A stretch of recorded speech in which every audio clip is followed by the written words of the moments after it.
Soalan ni agak tricky tapi sangat penting untuk korang faham kalau tengah prepare ujian psikometrik penolong pegawai penguatkuasa JPJ. Keputusan saya lazimnya berasaskan fakta, logik, pengalaman dan atau gerak hati.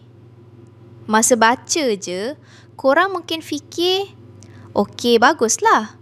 Buat keputusan guna fakta, guna logik, guna pengalaman. Tapi bila sampai part gerak hati, mulalah otak korang mula tanya, bukankah gerak hati ni bersifat kemungkinan ke?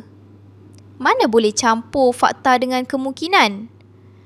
Pihak SPA tersilap buat soalan ke? Atau mereka cuba nak perangkap aku? Tenang, soalan ni memang direka macam tu.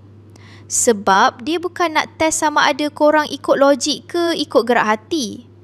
Tapi dia nak uji satu karakter penting, iaitu keterbukaan. Ya, sebab bila korang nilai sesuatu keputusan guna fakta, logik, pengalaman dan gerak hati, itu tandanya korang pertimbangkan banyak perspektif dalam membuat keputusan. Orang yang tinggi skor keterbukaan ni biasanya tak cepat buat kesimpulan. Dia tengok isu dari pelbagai sudut, bukan terus melulu.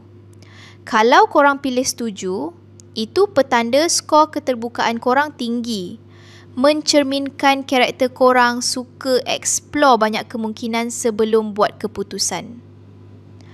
Tapi, kalau korang pilih tak setuju, itu mungkin memberi indikator korang jenis tengok satu perspektif je.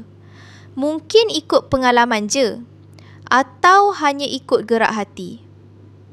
Untuk kerja penguatkuasaan, skor keterbukaan ni penting tau. Sebab tak semua situasi hitam putih. Kadang-kadang, korang kena nilai situasi dari lebih daripada satu perspektif. So, korang belajar sesuatu tak dari sharing ni? Cikgu Hairul ada share banyak lagi contoh soalan psikometrik JPJ macam ni. Siap dengan huraian yang senang faham. Klik je link dekat bio tu sekarang.